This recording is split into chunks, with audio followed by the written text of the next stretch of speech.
ಎಲ್ಲರಿಗೂ ನಮಸ್ಕಾರ ಸ್ನೇಹಿತರೆ. ಜ್ಯೋತಿಷ್ಯ ಶಾಸ್ತ್ರದ ಪ್ರಕಾರ ತ್ರಿಗ್ರಹ ಯೋಗ 3 ಗ್ರಹಗಳ ಸಂಯೋಜನೆಯಿಂದ ರೂಪುಗೊಳ್ಳುವ ಮಂಗಳಕರ ಯೋಗವಾಗಿದೆ. ವೃಷಭ ರಾಶಿಯಲ್ಲಿರುವ ಸೂರ್ಯ, ಗುರು ಮತ್ತು ಶುಕ್ರ ಗ್ರಹಗಳ ಸಂಯೋಜನೆಯಿಂದ ತ್ರಿಗ್ರಹ ಯೋಗ ರೂಪುಗೊಳ್ಳುತ್ತಿದೆ. ಸುಮಾರು 100 ವರ್ಷಗಳ ನಂತರ ಈ 3 ಗ್ರಹಗಳ ಸಂಯೋಜನೆಯಿಂದಾಗಿ ವೃಷಭ ರಾಶಿಯಲ್ಲಿ ತ್ರಿಗ್ರಹ ಯೋಗ ರೂಪುಗೊಂಡಿದೆ. ಕೆಲವು ಸ್ಥಳೀಯರು ಈ ಯೋಗದಿಂದ ಅದೃಷ್ಟಶಾಲಿಯಾಗುತ್ತಾರೆ.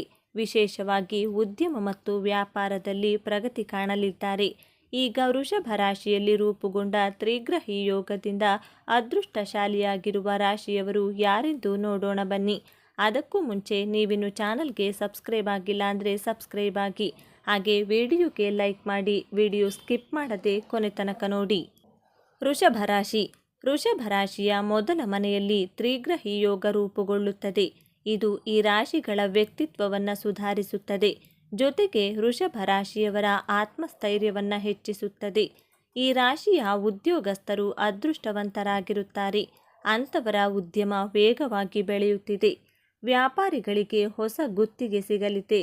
ವಿವಾಹಿತರ ಜೀವನ ತುಂಬ ಸಂತೋಷದಿಂದ ಕೂಡಿರುತ್ತದೆ. ದಂಪತಿಗಳ ನಡುವೆ ಬಾಂಧವ್ಯ ಹೆಚ್ಚಾಗಲಿದೆ. ಮುಖ್ಯವಾಗಿ ನಿಮ್ಮ ಸಂಗಾತಿಯು ತಮ್ಮ ವೃತ್ತಿ ಜೀವನದಲ್ಲಿ ಸುಧಾರಣೆಯನ್ನು ಕಾಣುತ್ತಾರೆ. ಅವಿವಾಹಿತರಿಗೆ ಒಳ್ಳೆಯ ವರ ಸಿಗುತ್ತಾರೆ. ಕರ್ಕಾಟಕ ರಾಶಿ. ಕರ್ಕಾಟಕ ರಾಶಿಯ 11ನೇ ಮನೆಯಲ್ಲಿ ತ್ರಿಗ್ರಹಿ ಯೋಗ ರೂಪುಗೊಳ್ಳುತ್ತದೆ. ಇದರಿಂದ ಈ ರಾಶಿಯವರಿಗೆ ಆದಾಯ ಹೆಚ್ಚಾಗಲಿದೆ. ಹೊಸ ಆದಾಯದ ಮೂಲಗಳು ಉದ್ಭವಿಸಬಹುದು. ಶುಭ ಕಾರ್ಯಕ್ರಮಗಳಲ್ಲಿ ಹೆಚ್ಚು ಭಾಗವಹಿಸುವಿರಿ. ನೀವು ಬಹಳಷ್ಟು ಕೆಲಸಕ್ಕೆ ಸಂಬಂಧಿಸಿದ ಪ್ರಯಾಣವನ್ನು ಕೈಗೊಳ್ಳಬೇಕಾಗುತ್ತದೆ. ಈ ಪ್ರವಾಸಗಳು ಉತ್ತಮ ಆರ್ಥಿಕ ಲಾಭವನ್ನು ತರುತ್ತವೆ. ಆರ್ಥಿಕ ಸ್ಥಿತಿ ಸುಧಾರಿಸುತ್ತದೆ ಮತ್ತು ಉಳಿತಾಯ ಹೆಚ್ಚಾಗುತ್ತದೆ. ಉದ್ಯೋಗಾಕಾಂಕ್ಷಿಗಳಿಗೆ ಉತ್ತಮ ಉದ್ಯೋಗ ದೊರೆಯುವ ಸಾಧ್ಯತೆ ಇದೆ. ಹಳೆಯ ಹೂಡಿಕೆಯಿಂದ ಉತ್ತಮ ಲಾಭವನ್ನು ನೀವು ಪಡೆಯುವಿರಿ. ಸಿಂಹರಾಶಿ. ಸಿಂಹರಾಶಿಯ 10ನೇ ಮನೆಯಲ್ಲಿ ತ್ರಿಗ್ರಹಿ ಯೋಗ ರೂಪುಗೊಳ್ಳುತ್ತದೆ. ಈ ಕಾರಣದಿಂದಾಗಿ ಈ ಸ್ಥಳೀಯರು ಕೆಲಸ ಮತ್ತು ವ್ಯವಹಾರದಲ್ಲಿ ಉತ್ತಮ ಪ್ರಗತಿಯನ್ನು ಸಾಧಿಸುತ್ತಾರೆ. ನೀವು ದೀರ್ಘಕಾಲದವರೆಗೆ ಉದ್ಯೋಗವನ್ನು ಬದಲಾಯಿಸುವ ಬಗ್ಗೆ ಯೋಚಿಸುತ್ತಿದ್ದರೆ ಅನೇಕ ಹೊಸ ಉದ್ಯೋಗಾವಕಾಶಗಳು ನಿಮ್ಮ ದಾರಿಯಲ್ಲಿ ಬರುತ್ತವೆ. ಉದ್ಯೋಗಾಕಾಂಕ್ಷಿಗಳಿಗೆ ಉತ್ತಮ ಉದ್ಯೋಗ ದೊರೆಯಲಿದೆ. ವ್ಯಾಪಾರಸ್ಥರಿಗೆ ಉತ್ತಮ ಲಾಭ ದೊರೆಯಲಿದೆ. ತಂದೆಯಿಂದ ಸಂಪೂರ್ಣ ಬೆಂಬಲ ಪಡೆಯುವಿರಿ. ಈ ಅವಧಿಯಲ್ಲಿ ಮಾಡಿದ ಹೂಡಿಕೆಗಳು ಉತ್ತಮ ಆದಾಯವನ್ನು ಪಡೆಯುತ್ತವೆ. ಆರ್ಥಿಕ ಸ್ಥಿತಿ ಸುಧಾರಿಸಲಿದೆ. ಬಹಳಷ್ಟು ಹಣವನ್ನು ಉಳಿಸಬಹುದು. ವೃಶ್ಚಿಕ ರಾಶಿ. ಸಮಾಜದಲ್ಲಿ ವೃಶ್ಚಿಕ ರಾಶಿಯ ಜನರಿಗೆ ಇರುವಂಥ ಪ್ರತಿಷ್ಠೆ ಹಾಗೂ ಗೌರವಗಳು ಹೆಚ್ಚಾಗಲಿವೆ. ಹಾಗೂ ನೌಕರಿಯಲ್ಲಿ ಕೂಡ ಉತ್ತಮ ಪದ ಪ್ರತಿಷ್ಠಾಪನೆಯಾಗಲಿದೆ. ಅಂದರೆ ಪ್ರಮೋಷನ್ ಸಿಗಲಿದೆ. ವಿಶೇಷವಾಗಿ ಸರ್ಕಾರಿ ಕೆಲಸದಲ್ಲಿರುವವರಿಗೆ ಪ್ರಮೋಷನ್ ಸಿಗೋದು ಖಂಡಿತ. ದೂರ ಪ್ರಯಾಣ ಮಾಡುವುದಕ್ಕೆ ಖರ್ಚಿನ ಹೆಚ್ಚಳವಾಗಲಿದೆ. ಶತ್ರುಗಳ ವಿರುದ್ಧ ನೀವು ಗೆಲುವನ್ನು ಸಾಧಿಸಬಹುದಾಗಿದೆ.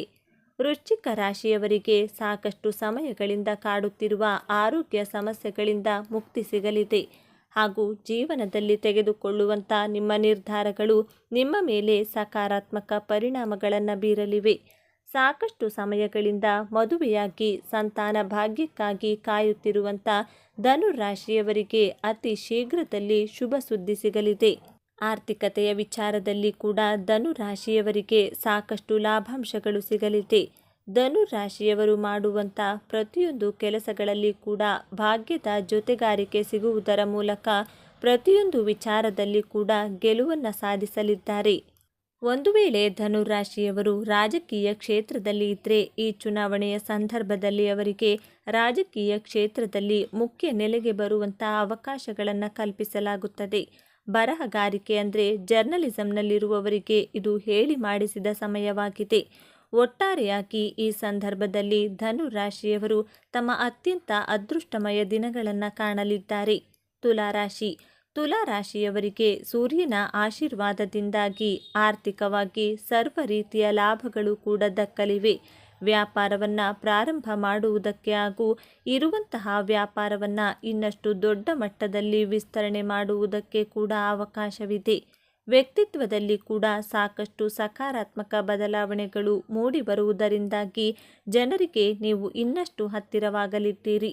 ದಾಂಪತ್ಯ ಜೀವನದಲ್ಲಿ ದಂಪತಿಗಳ ನಡುವೆ ಕೆಲವೊಂದು ಅಶಾಂತಿ ಮೂಡಿಸುವಂಥ ಘಟನೆಗಳು ನಡೆಯಬಹುದು. ಆದರೆ ಈ ಸಂದರ್ಭದಲ್ಲಿ ಒಬ್ಬರಿಗೊಬ್ಬರು ಪರಸ್ಪರ ಕಷ್ಟಕ್ಕೆ ನೆರವಾಗುವ ರೀತಿಯಲ್ಲಿ ಹೊಂದಿಕೊಂಡು ಹೋಗಬೇಕಾಗಿರುತ್ತದೆ. ವ್ಯಾಪಾರದಲ್ಲಿ ವಿಶೇಷವಾಗಿ ಪಾರ್ಟ್ನರ್ಶಿಪ್ ವ್ಯವಹಾರವನ್ನು ಮಾಡಿದರೆ ಖಂಡಿತವಾಗಿ ನೀವು ಕೈತುಂಬ ಹಣವನ್ನು ಸಂಪಾದನೆ ಮಾಡುವುದರಲ್ಲಿ ಯಾವುದೇ ಅನುಮಾನವಿಲ್ಲ. ಮಾತುಗಾರಿಕೆಯ ಮೂಲಕ ಎಲ್ಲರ ಮನಸ್ಸನ್ನು ಗೆಲ್ಲಲಿದ್ದಾರೆ. ಅಂದರೆ ಕಣ್ಣಿನ ಸಮಸ್ಯೆ ಈ ಸಂದರ್ಭದಲ್ಲಿ ಕಂಡುಬರಬಹುದಾಗಿದೆ. ಕೌಟುಂಬಿಕ ಕೆಲಸಗಳು ಕೆಲವೊಮ್ಮೆ ನಿಮ್ಮ ಮನಸ್ಸಿನಲ್ಲಿ ಅಶಾಂತಿ ಮೂಡಿಸಬಹುದಾಗಿದೆ. ಆದರೆ ಅವುಗಳನ್ನು ಸರಿಯಾದ ರೀತಿಯಲ್ಲಿ ಮಾಡಿ ಮುಗಿಸುವಂಥ ಆತ್ಮವಿಶ್ವಾಸ ನಿಮ್ಮಲ್ಲಿದೆ. ಆರೋಗ್ಯದ ಸಮಸ್ಯೆಯಿಂದಾಗಿ ಸ್ವಲ್ಪ ಮಟ್ಟಿಗೆ ಖರ್ಚು ಮಾಡಬೇಕಾದಂಥ ಪರಿಸ್ಥಿತಿ ಒದಗಿ ಬರಲಿದೆ. ಆದರೆ ದೇವರ ನಾಮಸ್ಮರಣೆಯ ಮೂಲಕ ನೀವು ಹಾಗೂ ವೈದ್ಯರ ಸರಿಯಾದ ಸಲಹೆಗಳನ್ನು ಪಾಲಿಸುವುದರ ಮೂಲಕ ಈ ಸಮಸ್ಯೆಯನ್ನು ಹೊರಬರಬಹುದಾಗಿದೆ. ಆರ್ಥಿಕವಾಗಿ ಯಾವುದೇ ರೀತಿಯ ಚಿಂತೆ ಮಾಡಬೇಕಾದ ಅಗತ್ಯ ಇರುವುದಿಲ್ಲ. ಆದಾಯಕ್ಕಾಗಿ ಸಾಕಷ್ಟು ಮೂಲಗಳು ತೆರೆದುಕೊಳ್ಳಲಿವೆ. ಮೀನರಾಶಿ, ಮನೆಯಲ್ಲಿ ಸ್ವಲ್ಪ ಮಟ್ಟಿಗೆ ಅಶಾಂತಿ ನೆಲೆಸಿರಬಹುದಾಗಿದೆ. ಆದರೆ ಮೀನರಾಶಿಯವರು ಈ ಸಂದರ್ಭದಲ್ಲಿ ಶತ್ರುಗಳ ವಿರುದ್ಧ ವಿಜಯವನ್ನು ಸಾಧಿಸಲಿದ್ದಾರೆ. ಆದರೆ ಈ ಸಂದರ್ಭದಲ್ಲಿ ಪ್ರಮುಖವಾಗಿ ಹೊಟ್ಟೆ ಹಾಗೂ ಕಾಲಿನ ಆರೋಗ್ಯ ಸಮಸ್ಯೆಗಳು ಕಂಡುಬರಲಿದ್ದು, ತಮ್ಮ ಆರೋಗ್ಯದ ಬಗ್ಗೆ ಮೀನರಾಶಿಯವರು ಸ್ವಲ್ಪ ಮಟ್ಟಿಗೆ ಹೆಚ್ಚಿನ ಜಾಗೃತಿ ವಹಿಸುವುದು ಒಳ್ಳೆಯದು. ಆದರೆ ಈ ಸಂದರ್ಭದಲ್ಲಿ ಕೂಡ ಸೂರ್ಯನ ಆಶೀರ್ವಾದದಿಂದಾಗಿ ಕೆಲವೊಂದು ಹಳೆಯ ಗಂಭೀರ ಆರೋಗ್ಯ ಸಮಸ್ಯೆಗಳು ಪರಿಹಾರವಾಗಲಿವೆ. ಉದ್ಯೋಗ ಕ್ಷೇತ್ರದಲ್ಲಿ ನಿಮ್ಮ ಪ್ರತಿಸ್ಪರ್ಧಿಗಳಿಂದ ನಿಮಗೆ ಸಾಕಷ್ಟು ಅಡ್ಡಿ ಆತಂಕಗಳು ಬರಬಹುದಾಗಿದೆ. ಆದರೆ ಅವರನ್ನೆಲ್ಲ ಸೋಲಿಸಿ ವಿಜಯ ಪಥದತ್ತ ಸಾಗುವ ಚಾಣಾಕ್ಷತೆ ನಿಮ್ಮಲ್ಲಿದೆ ಅನ್ನೋದನ್ನು ಮರೆಯಬೇಡಿ. ಹಾಗೂ ಸೂರ್ಯನ ಆಶೀರ್ವಾದ ಕೂಡ ನೀವು ಮಾಡುವಂಥ ಪ್ರತಿಯೊಂದು ಕೆಲಸಗಳ ಮೇಲೆ ಇರುತ್ತದೆ. ಸಮಾಜದಲ್ಲಿ ನೀವು ಮಾಡುವಂಥ ಒಳ್ಳೆಯ ಕೆಲಸಗಳಿಗಾಗಿ ಸಾಕಷ್ಟು ಪದವಿ ಹಾಗೂ ಸಮ್ಮಾನಗಳನ್ನು ಪಡೆದುಕೊಳ್ಳುವಂಥ ಸಾಧ್ಯತೆ ಹೆಚ್ಚಾಗಿದೆ. ನಿಮ್ಮ ಕುಟುಂಬಸ್ಥರು ಹಾಗೂ ಸ್ನೇಹಿತರ ಜೊತೆಗೆ ನಿಮ್ಮ ಸಂಬಂಧ ಇನ್ನಷ್ಟು ಚೆನ್ನಾಗಿರಲಿದೆ. ಸಾಕಷ್ಟು ವರ್ಷಗಳಿಂದ ಪ್ರೀತಿ ಮಾಡುತ್ತಿರುವಂಥ ಪ್ರೇಮಿಗಳಿಗೆ ಕೊನೆಗೂ ಕೂಡ ಮನೆಯವರು ಒಪ್ಪಿಕೊಂಡು ಮದುವೆಯಾಗುವಂಥ ಶುಭ ಸಂದರ್ಭ ಕೂಡಿ ಬರಲಿದೆ. ಪಾರ್ಟ್ನರ್ಶಿಪ್ ವ್ಯವಹಾರದಲ್ಲಿ ಕೂಡ ಲಾಭ ಕಟ್ಟಿಟ್ಟ ಬುತ್ತಿ. ದೊಡ್ಡ ಮಟ್ಟದ ವ್ಯಾಪಾರಕ್ಕೆ ಹೂಡಿಕೆ ಮಾಡುವಂಥ ಯೋಚನೆ ನಿಮ್ಮ ತಲೆಯಲ್ಲಿದ್ದರೆ ಖಂಡಿತವಾಗಿ ಇದೊಂದು ಪ್ರಶಸ್ತ ಸಮಯವಾಗಿದೆ.